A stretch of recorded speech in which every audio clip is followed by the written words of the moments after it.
Hello dear students. तो आप सभी का वेलकम है आज की क्लास में। और आज हम एक बहुत ही इम्पॉर्टेंट नया टॉपिक स्टार्ट करने जा रहे हैं क्लास 12 फिजिक्स का, जो कि है ray optics and optical instrument. और ये जो है फिजिक्स का एक काफ़ी इम्पॉर्टेंट चैप्टर है क्लास 12 का, और साथ ही साथ काफ़ी लेंदी भी है और काफ़ी इंटरेस्टिंग भी है। तो ये जो लेक्चर सीरीज़ है इसके काफ़ी सारे वीडियो आएंगे, क्योंकि चैप्टर बड़ा है। इसका जो बोर्ड एग्ज़ाम होते हैं उसमें उसका वेटेज भी ज़्यादा है, और ना केवल बोर्ड एग्ज़ाम में, इवन इन कॉम्पिटिटिव एग्ज़ाम में हर साल इससे काफ़ी क्वेश्चन पूछे जाते हैं। तो ये एक बहुत ही अच्छा और इंटरेस्टिंग चैप्टर है, और आई थिंक अगर आप इसको step by step basic concept से आप ध्यान से पढ़ते चलेंगे तो ये बहुत ईजी भी लगेगा आपको। तो चलिए बिना टाइम वेस्ट करते हुए स्टार्ट करते हैं हम ये चैप्टर। तो जो चैप्टर का नाम है रे ऑप्टिक्स, तो हम स्टार्ट करेंगे सबसे पहले व्हाट इज ऑप्टिक्स। ठीक है, तो ऑप्टिक्स एक्चुअली क्या है? Optics is that branch of science which deals with light. ठीक है, optics is that branch of science which deals with light. So optics is that branch of science that deals with study of nature of light, production of light and propagation of light. मतलब इस branch में हम light के बारे में study करते हैं, light का नेचर कैसा है, लाइट प्रोड्यूस कैसी होती है, और लाइट का प्रोपोगेशन कैसे होता है। तो ये है बेसिक जो ऑप्टिक्स का मतलब है, जिसके अंदर जिस चीज़ों को हमें फोकस किया जाता है वो ये वाली चीज़ें हैं। ठीक है, इसके बाद optics is further divided into two categories. तो ये देखिए, ये जो ऑप्टिक्स है इसकी स्टडी को हम दो कैटेगरी में क्लासिफाई करके स्टडी करते हैं। One branch of study is called ray optics, और second branch of its study is called wave optics. अब इनमें फर्क क्या है? अच्छा, ये जो रे ऑप्टिक्स है इसको हम एक और नाम से कहते हैं ज्योमेट्रिक ऑप्टिक्स भी कह सकते हैं।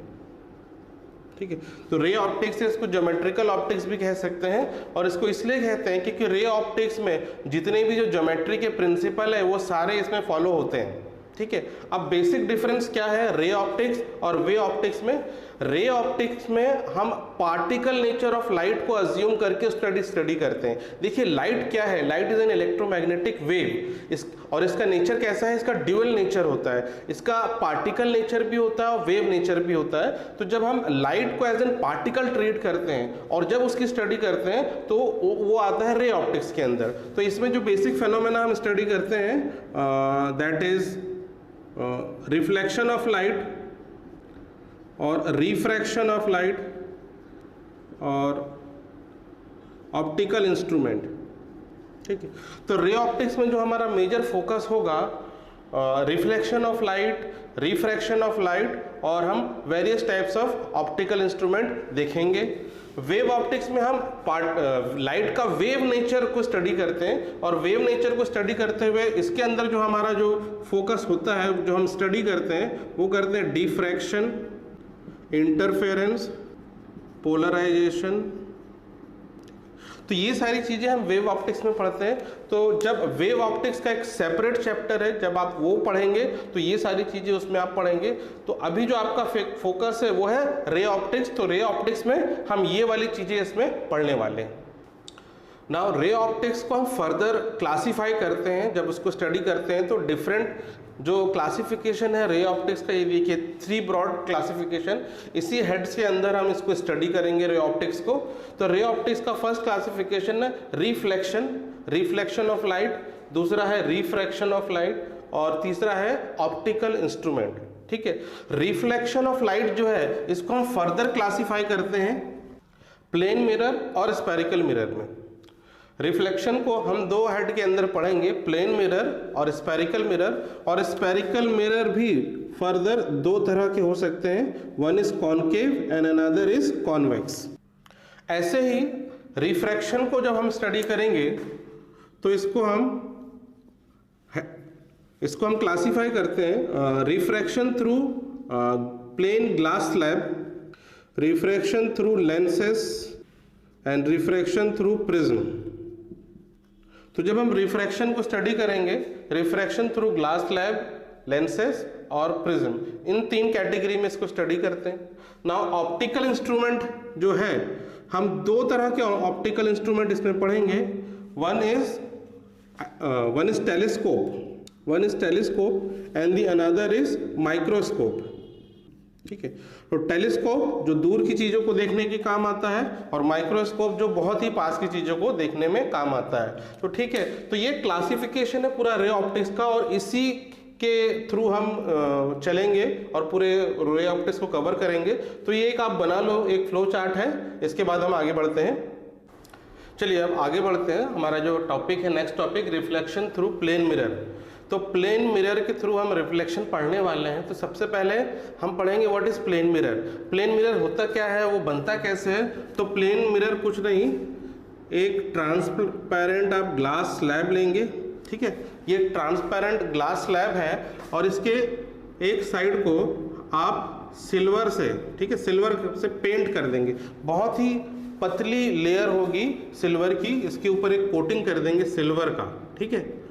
और वो सिल्वर को प्रोटेक्ट करने के लिए उसके ऊपर एक लाल पेंट या नीला कलर का पेंट हम कर देते हैं। तो वही जो है वो प्लेन मिरर होता है। तो आपके घरों में जो है आप अपना जो चेहरा देखते हैं, कंघी बनाते हैं, जो प्लेन मिरर है यही मिरर है। उसमें एक सिल्वर की एक बहुत पतली कोटिंग होती है, और उसके पीछे एक लाल या नीला कलर का पेंट लगाया होता है, ताकि वो सिल्वर को बचाया जा सकता है। क्योंकि जो सिल्वर होता है सबसे अच्छा रिफ्लेक्शन सिल्वर से आता है, इसलिए हम इसमें सिल्वर की कोटिंग करते हैं। तो ये तो हुआ प्लेन मिरर का कंस्ट्रक्शन। लेकिन जब हम स्टडी करते हैं प्लेन मिरर को, तो प्लेन मिरर को हम ऐसे नहीं बनाते हैं। प्लेन मिरर का जो रिप्रेजेंटेशन होगा ऐसा होगा, एक स्ट्रेट लाइन और ये पीछे ये डैश डैश डैश वाली लाइन। तो इसमें क्या रिप्रेजेंट कर रहा है, ये वाला जो साइड है मिरर का, ये रिफ्लेक्टिंग साइड है। इधर वाला लेफ्ट वाला साइड है रिफ्लेक्टिंग साइड, और पीछे वाला साइड है नॉन रिफ्लेक्टिंग साइड, ठीक है। तो बस आपको इतना समझना है, ये वाला साइड रिफ्लेक्टिंग है, ये नॉन रिफ्लेक्टिंग है, और ये मिरर को हम इस तरह से रिप्रेजेंट करते हैं, ठीक है। आया समझ में। चलिए अब आगे बढ़ते हैं। नेक्स्ट है लॉज ऑफ रिफ्लेक्शन। आप पहले भी प्रीवियस क्लासेस में पढ़ चुके हैं, फिर भी एक ब्रीफ में हम उसको थोड़ा सा पढ़ते चलेंगे। तो laws of reflection next topic है। दो लॉज ऑफ रिफ्लेक्शन है। तो ये देखिए, ये है first law, incident ray, normal and reflected ray all lie in a same plane. इसका मतलब क्या है, तो इसको अब हम एक डायग्राम से बनाते हैं। मान लीजिए ये एक प्लेन मिरर है, और इसमें इसको थोड़ा फिर से मैं बनाता हूँ। ये मान लीजिए ये एक प्लेन मिरर है, और कहीं से कोई लाइट आ रही है, इसके ऊपर टकरा रही है, ठीक है। तो जो लाइट आ रही है और इससे स्ट्राइक कर रही है, इस लाइट को हम बोलेंगे इंसिडेंट रे,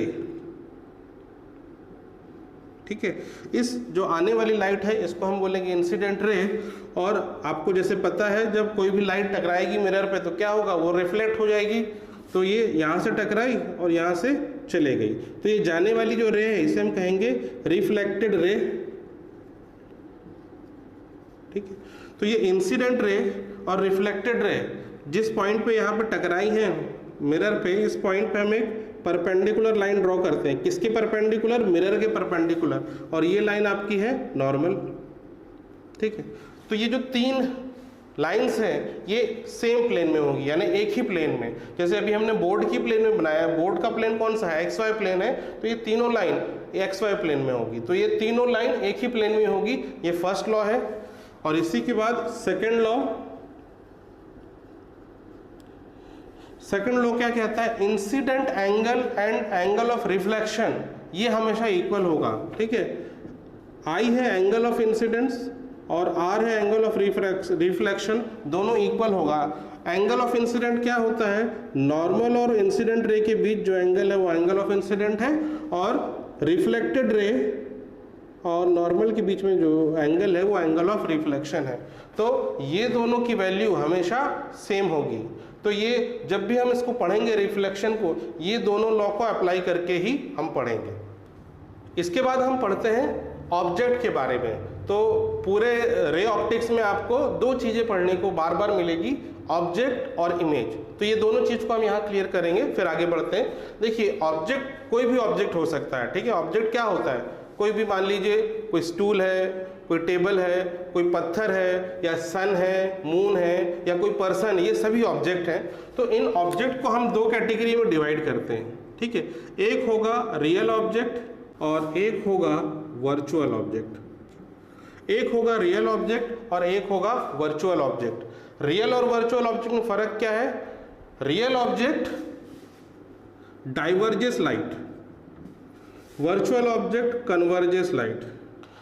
तो ये बात ध्यान रखेंगे, रियल ऑब्जेक्ट डाइवर्जेस लाइट और वर्चुअल ऑब्जेक्ट कन्वर्जेस लाइट।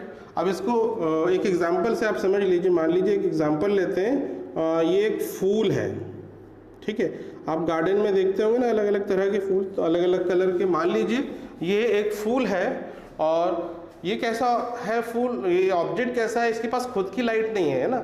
देखिए ऑब्जेक्ट को हम दो तरीके से और क्लासिफाई करते हैं, luminous object and non luminous object. Luminous object वो ऑब्जेक्ट होते हैं जिनके पास खुद की लाइट होती है, जो खुद की अपनी लाइट एमिट करते हैं। जैसे सन के पास खुद की लाइट होती है, स्टार के पास खुद की लाइट होती है, वो अपनी लाइट एमिट करते हैं। और ल्यूमिनस ऑब्जेक्ट वो होते हैं जिनको देखने के लिए आपको किसी और लाइट सोर्स की जरूरत नहीं। मान लीजिए आपको सन को ढूंढना है ना, तो आप उसको टॉर्च जला के नहीं ढूंढेंगे, या आप मान लीजिए आपको मोमबत्ती या कैंडल कहीं रखी है रूम में अंधेरे में, अब आप बोल रहे हैं मिल नहीं रही मोमबत्ती, तो उसके लिए आप बोलेंगे ट्यूबलाइट जलाओ। तो उनको ढूंढने के लिए आपको किसी और लाइट सोर्स जलाने की जरूरत नहीं पड़ती है, वो ल्यूमिनस ऑब्जेक्ट होते हैं। लेकिन जो नॉन ल्यूमिनस ऑब्जेक्ट होते हैं उनके पास खुद की लाइट नहीं होती है, इसीलिए उनको देखने के लिए एक दूसरा लाइट सोर्स की आपको जरूरत पड़ती है। अब मान लीजिए एक फूल है, ये एक नॉन ल्यूमिनस ऑब्जेक्ट है। अब ये आप जब तक नहीं देख पाएंगे जब तक कोई दूसरा इसके पास लाइट सोर्स ना हो। तो मान लीजिए इसके सभी के लिए जो मेन सोर्स ऑफ लाइट है सन है हमारे लिए, सन से इसके पास रोशनी आ रही है, लाइट आ रही है। तो अब ये क्या करेगा, वो लाइट को लेगा और फिर रिफ्लेक्ट करेगा, ठीक है। ये लाइट को लेगा और लाइट को रिफ्लेक्ट करेगा, तो ये इस प्रोसेस को हम क्या कहेंगे, डाइवर्जेस, ठीक है। ये रिफ्लेक्ट होके आएगी, ये चारों तरफ ये रिफ्लेक्ट कर रहा है लाइट, और मान लीजिए कोई पर्सन एक खड़ा है यहाँ पे और ये लाइट इसकी आंखों में जा रही है, तब ये फूल को देख पा रहा है। सन से लाइट आई, चारों तरफ डाइवर्ज हुई, और वही डाइवर्ज लाइट है रिफ्लेक्ट होके किसी पर्सन के आंखों में आ रही है। आया समझ में? अब देखिए जब ये रिफ्लेक्ट होके आएगी लाइट, तभी तो इसको पता चलेगा यहाँ एक ऑब्जेक्ट है। और सन में क्या, सनलाइट क्या होती है, sunlight consist of various frequency of waves. तो ये जो फूल है वो लाइट को लेगा और सारी की सारी लाइट रिफ्लेक्ट नहीं कर सकता। What is the colour of sunlight, it is white colour, मतलब it is mixture of all the colour. तो ये कुछ कलर्स को एब्जॉर्ब कर लेगा और कुछ कलर को एमिट करेगा।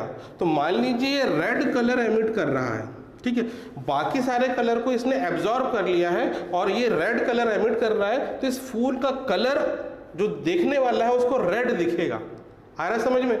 देखिए 7 कलर्स होते हैं, तो ये जो फूल की प्रॉपर्टी है उसको एब्जॉर्ब कर लेगा, एक पर्टिकुलर या कुछ पर्टिकुलर कलर को ये एमिट करेगा, और उसी से इस फूल का जो कलर है वो डिफाइंड होता है। तो इसका मतलब ये है कि ये जो फूल है रेड लाइट या रेड कलर एमिट कर रहा है, इसीलिए ये इसका जो कलर है वो रेड है। आ रहा समझ में?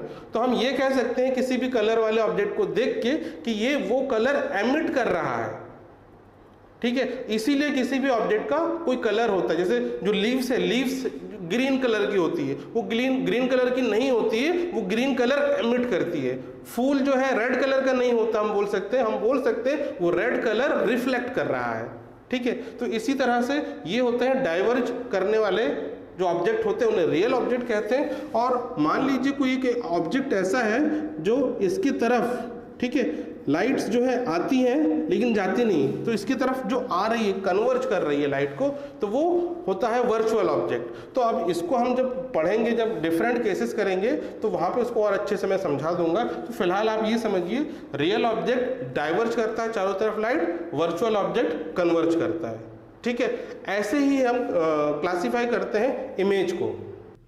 तो देखिए इमेज को भी हम दो तरीके से क्लासीफाई करते हैं, एक होता है रियल इमेज, एक होता है वर्चुअल इमेज। रियल इमेज क्या होता है? रियल इमेज तब बनेगा जब रिफ्लेक्टेड लाइट एक्चुअली मीट करती है। तो ये इसकी डेफिनेशन है, आप इसको लिख लीजिए, ठीक है। Real image is formed when reflected light actually meets, ठीक है।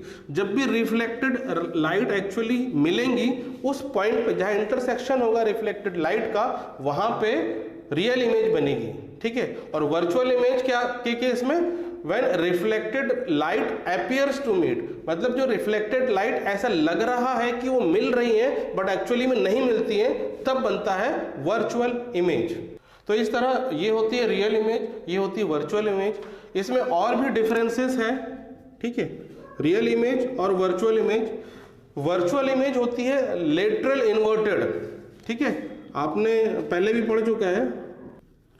देखिए जो रियल इमेज होता है उसमें लेटरल इन्वर्जन नहीं होता है और वर्चुअल इमेज में लेटरल इन्वर्जन होता है। जैसे वर्चुअल इमेज कहाँ बनती है, ठीक है, ये भी एक पॉइंट लिख लीजिए।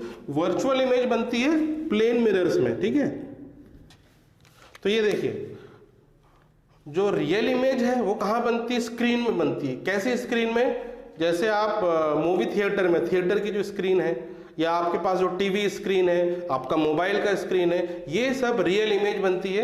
वर्चुअल इमेज होती है प्लेन मिरर में जो आप देखते हैं, जैसे आप अपने घर में खड़े होकर आपकी जो इमेज देखते हैं वो वर्चुअल इमेज है, ठीक है। अब वर्चुअल इमेज है तो उसमें डरने की जरूरत नहीं है कि वो है ही नहीं, वो भूत है, वो आप ही की है, वो वर्चुअल इमेज, इसकी प्रॉपर्टी है। अब इसमें फर्क क्या होता है, जो वर्चुअल इमेज है लेटरली इन्वर्टेड होती है। लेटरली इन्वर्टेड मतलब आपको उल्टा दिखेगा। जैसे आप लेफ्ट हैंड उठाएंगे मिरर में तो आपको राइट हैंड लगेगा और राइट हैंड लेफ्ट हैंड बन जाता है। आप अगर मांग निकालते हैं लेफ्ट साइड से बालों में तो वो आपको राइट साइड दिखता है, तो वो इन्वर्ट हो जाता है। और इसी वजह से जो एम्बुलेंस में आप देखेंगे जो लिखा रहता है वो लेटरली इन्वर्टेड इमेज लिखा रहता था कि आप अगर गाड़ी आगे चला रहे हो और पीछे से अगर एम्बुलेंस आ रही है तो मिरर में जब आप देखोगे तो वो एम्बुलेंस आपको सीधा लिखा हुआ दिखेगा, क्योंकि वो जो मिरर की प्रॉपर्टी है वो उसको इन्वर्ट कर देता है। बट रियल इमेज इन्वर्टेड नहीं होती है। जैसे आप स्क्रीन पे देखेंगे ना तो जो आपका लेफ्ट हैंड है वो लेफ्ट हैंड ही रहेगा, राइट हैंड ही रहेगा, उसमें इन्वर्जन नहीं होता है। तो ये फर्क है रियल और वर्चुअल इमेज में। एक और डिफरेंस है इसमें, real image can be seen from anywhere. इसका मतलब क्या है, जैसे आप किसी मूवी थिएटर में मूवी देखने जा रहे हैं और आपको मूवी देखनी है तो चाहे आपको मिडिल वाली सीट मिले चाहे कॉर्नर वाली सीट मिले, आप पूरी मूवी को उसी तरीके से देख सकते हैं। जैसे जो फ्रंट सीट वाला देख रहा है, मिडिल सीट वाला देख रहा है, वही कॉर्नर सीट वाला भी उसको वही दिखेगा। लेकिन इन केस ऑफ वर्चुअल इमेज यानी आपकी खुद की इमेज आपको अगर मिरर के सामने देखनी है तो जब उसके सामने एग्जैक्ट जाएंगे तभी वो आप अपनी इमेज को देख सकते हैं। थोड़ा सा भी मिरर से आप लेफ्ट या राइट शिफ्ट होंगे, आपकी इमेज भी लेफ्ट या राइट शिफ्ट हो जाएगी, तो फिर आप उसको देख नहीं पाएंगे। आ रहा समझ में? तो ये फर्क है। It can be seen from anywhere, it can not be seen from everywhere. चलिए अब आगे बढ़ते हैं। नेक्स्ट जो है हमारा topic, properties of plane mirror. ठीक है, अब यहाँ पे हमें पढ़ना है प्लेन मिरर की क्या क्या प्रॉपर्टीज है, तो इसको आप नोट डाउन कर लीजिए। तो ये देखिए, plane mirror always forms virtual image of real object and forms real image of virtual object। Plane mirror जो है रियल ऑब्जेक्ट का हमेशा वर्चुअल इमेज बनाएगा, प्रोड्यूस करेगा, और वर्चुअल ऑब्जेक्ट का हमेशा रियल इमेज बनाएगा। तो देखिए इसको एग्जांपल से आप समझिए। मान लीजिए एक मिरर है, ठीक है, ये एक मिरर है और इसके सामने कोई एक ऑब्जेक्ट है, ठीक है, ये कोई मान लीजिए कोई बॉल है। ये कैसा ऑब्जेक्ट है? रियल ऑब्जेक्ट है, ये रियल ऑब्जेक्ट है। तो इसका जब इमेज बनेगा इसके पीछे बनेगा। अब देखिए इमेज बनाने का तरीका क्या है, देखिए इसमें हम लॉज ऑफ रिफ्लेक्शन फॉलो करते हैं। ये जो है ऑब्जेक्ट, ये रियल ऑब्जेक्ट है, ये चारों तरफ जो लाइट है वो डाइवर्ज कर रहा है, ठीक है। ये एक ऑब्जेक्ट है, रियल ऑब्जेक्ट है, चारों तरफ इसमें से लाइट निकल रही है, तो इसकी कुछ रे ऑफ लाइट इससे टकराएंगी, ठीक है। मान लीजिए ये एक लाइट है, इससे टकराई, ये जो लाइट है यहां से एक लाइट रे निकली, मिरर से टकराई। अब क्या होगा, ये टकरा के रिफ्लेक्ट होंगी, ठीक है। और कैसे रिफ्लेक्ट होंगी? इन सच ए वे, यहां से अगर आप एक नॉर्मल बनाएंगे, इंसिडेंट एंगल और एंगल ऑफ रिफ्लेक्शन इक्वल होगा। ये लॉ को फॉलो करते रिफ्लेक्ट हो जाएगी, ठीक है। अब मान लीजिए एक और रे ऑफ लाइट है, ये यहां से मान लीजिए ऐसे आ रही है, ठीक है, ये एक और रे ऑफ लाइट है,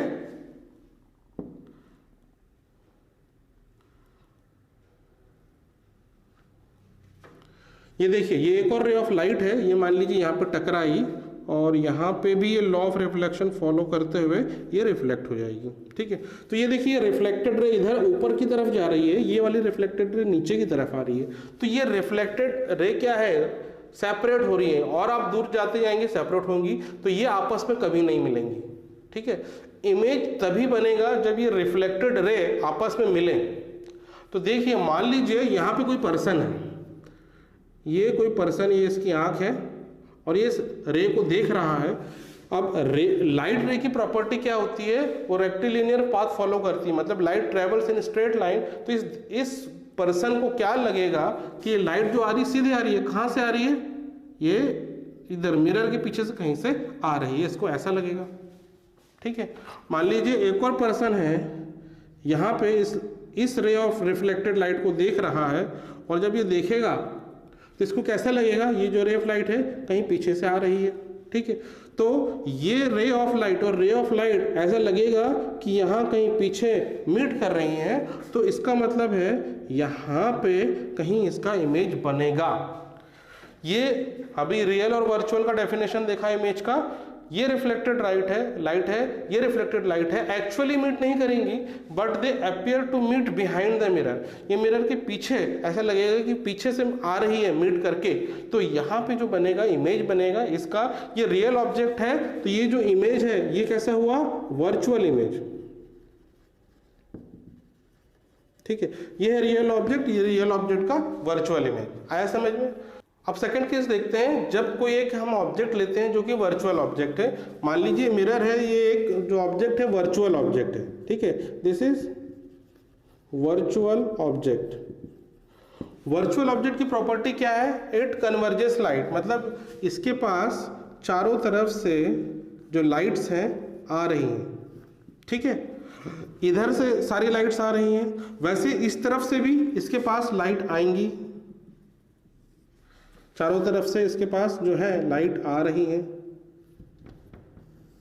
ठीक है, तो मान लीजिए ये दो अभी रे को हम बना रहे हैं, ये लाइट इसके पास आ रही है, ये लाइट इसके पास यहाँ आ रही है। अब देखिए ये जो लाइट आ रही है यहाँ मिरर से टकरा जाएंगी, ये इसका रिफ्लेक्टिंग सरफेस है, ये लाइट इसके ऑब्जेक्ट के पास तक नहीं पहुँच पाएगी। तो इसका मतलब क्या है कि यहीं से रिफ्लेक्ट हो जाएगी लाइट। ये इंसिडेंट रे है, इस ऑब्जेक्ट के पास आ रही है, ये यहाँ पे इसके पास नहीं आ पाएंगी, यहीं से रिफ्लेक्ट हो जाएंगी और लॉज ऑफ रिफ्लेक्शन फॉलो करते हुए रिफ्लेक्ट होगी इस डायरेक्शन में।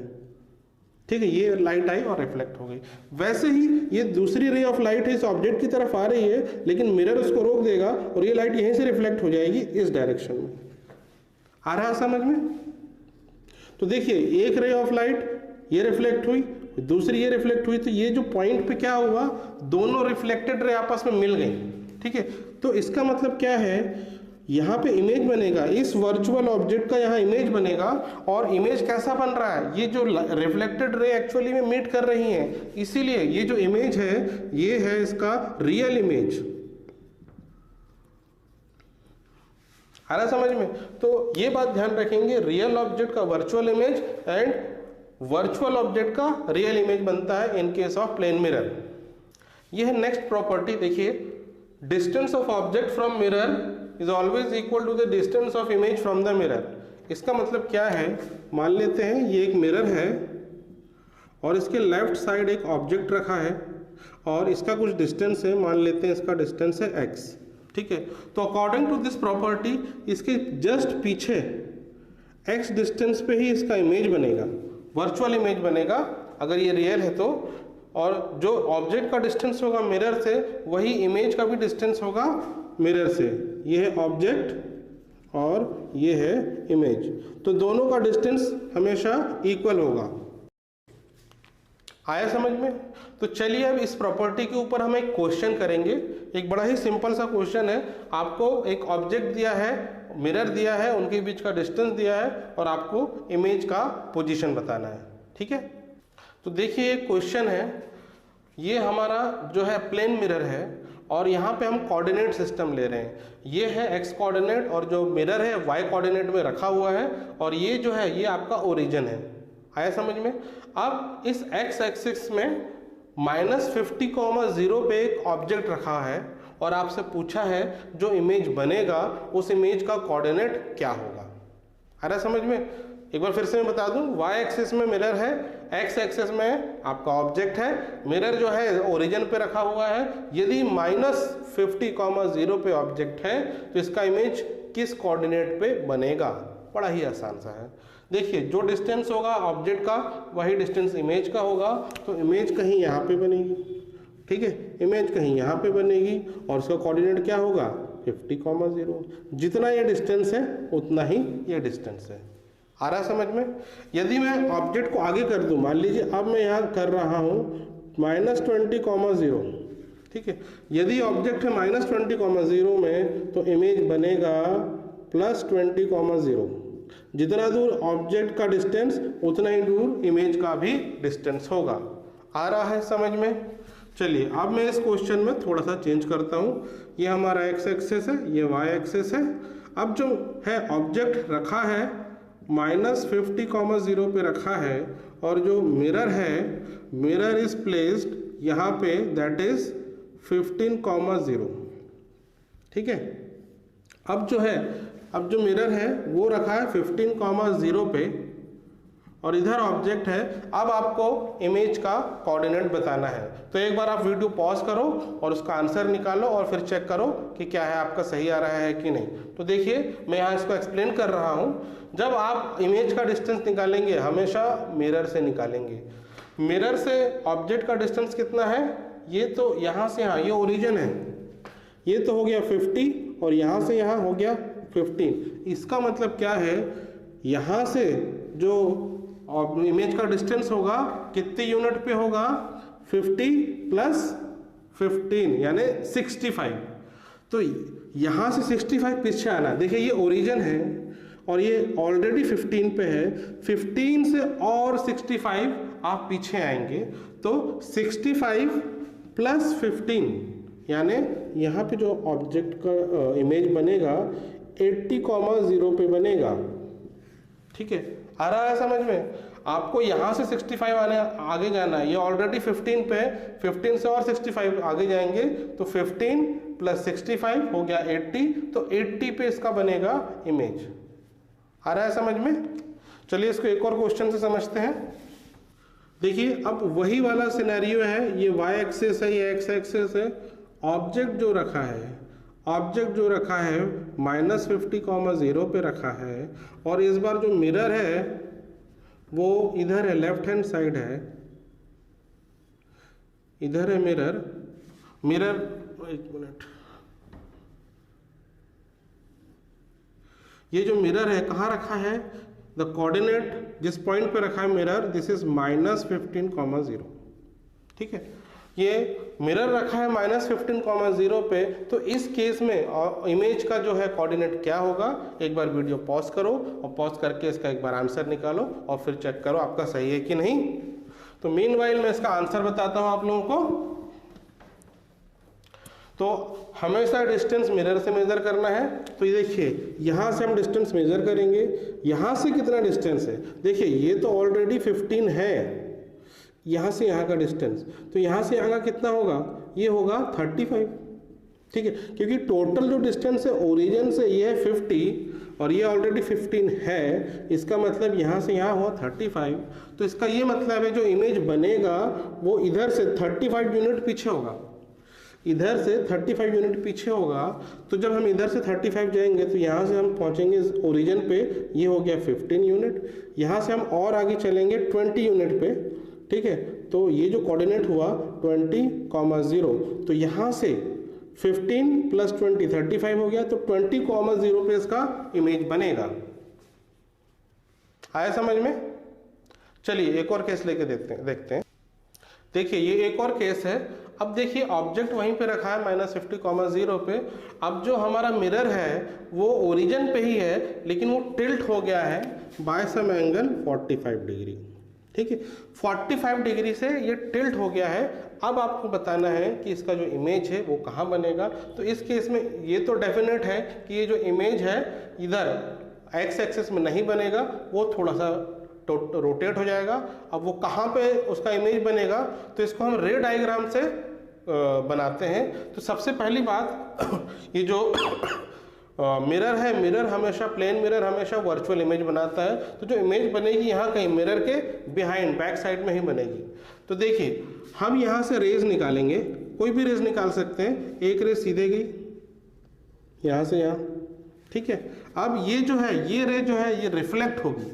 कैसे रिफ्लेक्ट होगी? तो यहाँ पे आप एक नॉर्मल बनाएंगे, ये इंसिडेंट रे है, यहाँ पे एक नॉर्मल बनाएंगे। तो देखिए जो नॉर्मल होगा ये, ठीक है। देखिए प्रीवियस केस में क्या था, वाई एक्सिस नॉर्मल था जब ये एक्स एक्सिस नॉर्मल था जब वाई एक्सिस में मिरर था। अब जो ये रोटेट हो गया 45 डिग्री से, तो नॉर्मली 45 डिग्री से रोटेट होगा, तो ये जो नॉर्मल है it is making an angle 45 degree with the x axis, और एक्स एक्सिस में ही आपका इंसिडेंट रे है। आ रहा है समझ में? अब देखिए यहाँ पे अगर हम लॉज ऑफ रिफ्लेक्शन फॉलो करते हैं तो एंगल ऑफ इंसिडेंट जितना है उतना ही एंगल ऑफ रिफ्लेक्शन होगा। तो ये वाला जो रे है, this will be your angle of ray of reflection, ये रिफ्लेक्टेड रे होगी। और वर्चुअल इमेज के केस में इमेज कैसे लोकेट करते हैं, जो वर्चुअल जो रिफ्लेक्टेड रे है उसको आप पीछे एक्सटेंड करेंगे वर्चुअल रे को, तो आपकी मिलेगी इमेज। ठीक है, तो रिफ्लेक्टेड रे के पीछे जो है यहाँ कहीं बनेगी इमेज, और वो इस वाई एक्सिस पे बनेगी, लेकिन किस पॉइंट पे बनेगी वो हम देखते हैं डिस्टेंस वाले कॉन्सेप्ट से। जो ऑब्जेक्ट का डिस्टेंस है मिरर से, वही इमेज का डिस्टेंस होगा मिरर के इस पॉइंट से। तो यहाँ से यहाँ का 50 यूनिट है, तो यहाँ से यहाँ का भी 50 यूनिट होगा। तो ये हो गया 0, -50। तो जब ऑब्जेक्ट यहाँ है तो इमेज इस पॉइंट पे बनेगा। आ रहा समझ में? तो अब मेरे ख्याल से आपको समझ में आ गया होगा कैसे प्लेन मिरर में इमेज बनता है। तो अब एक क्वेश्चन मैं आपको होमवर्क के लिए दे रहा हूँ। देखिए ये वाई एक्सिस है, ये एक्स एक्सिस है। एक्स एक्सिस पे -50,0 पे आपका जो है ऑब्जेक्ट रखा हुआ है, रियल ऑब्जेक्ट रखा हुआ है। और ये जो मिरर है इस बार ओरिजिन पे ही है, but it is tilted by this angle 30। ये वाई एक्सिस से 30 डिग्री बनाते हुए टिल्ट हो गया है। तो जब अब जो इसका इमेज है अब वो किस पॉइंट पे किधर बनेगा ये आपको बताना है मुझे। ठीक है, तो इसका आंसर मैं नहीं बता रहा हूँ, आप इसको सॉल्व करो। सॉल्व करके कमेंट में मुझे आंसर लिख के बताओ कि इसका सही आंसर क्या होगा। और अगर आपको किसी को नहीं बनेगा तब मैं इसके लिए अलग से वीडियो बनाऊंगा। ठीक है, चलिए आगे बढ़ते हैं। Next property of plane mirror, plane mirror always forms erect image. ठीक है, इरेक्ट इमेज का मतलब क्या है, यदि कोई ऑब्जेक्ट ऐसा सीधा खड़ा है तो जब आपकी उसकी इमेज बनेगी तो उसको सीधा ही दिखेगी। मतलब देखिए ये है, इसके सामने मान ले कोई पर्सन है, ठीक है, इस तरह से खड़ा है, तो इसके पीछे जिसको पर्सन दिखेगा वो ऐसे ही दिखेगा। बस फर्क क्या हो जाएगा, लेफ्ट हैंड राइट हैंड हो जाएगा, राइट हैंड लेफ्ट हैंड हो जाएगा। ठीक है, तो इस केस में इरेक्ट बनता है, इन्वर्टेड नहीं बनता है। स्पेरिकल मिरर में इन्वर्टेड भी बनता है। इन्वर्टेड का मतलब क्या होगा, इन्वर्टेड में ऐसी इमेज बनेगी, सर नीचे हो जाएगा, पैर ऊपर हो जाएगा। इस केस में नहीं होता है, प्लेन मिरर में ऑलवेज इरेक्ट इमेज बनेगा। आया समझ में?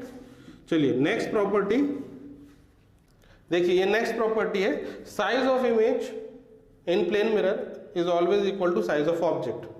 ठीक है, इसका मतलब ये है कि यदि आप मिरर में अपने आप को देख रहे हैं और जो इमेज है वो मोटी दिख रही है, तो इसका ये मतलब कि आप खुद मोटे हैं, इमेज मोटी नहीं है। समझ में आया?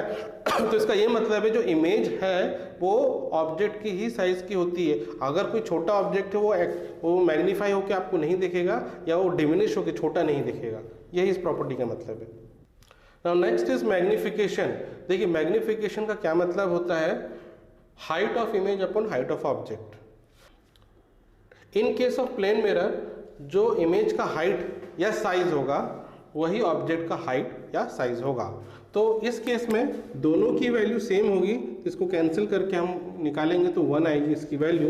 तो in case of plane mirror magnification की जो वैल्यू है वो हमेशा 1 आती है, और इसीलिए इमेज का साइज जो होता है वो ऑब्जेक्ट के साइज का होता है, और इस वजह से इसमें ना तो मैग्नीफाई होता है ना डिमिनिश्ड होता है। ठीक है, next property, focal length of plane mirror is infinity. Focal length of plane mirror is infinity. अब ये फोकल लेंथ क्या होती है, जब हम स्पेरिकल मिरर पढ़ेंगे तो वहाँ और उसको डिटेल में पढ़ेंगे। तो आप इस केस में आप समझ लीजिए, in case of plane mirror जो फोकल लेंथ होता है वो इंफिनिटी में होता है।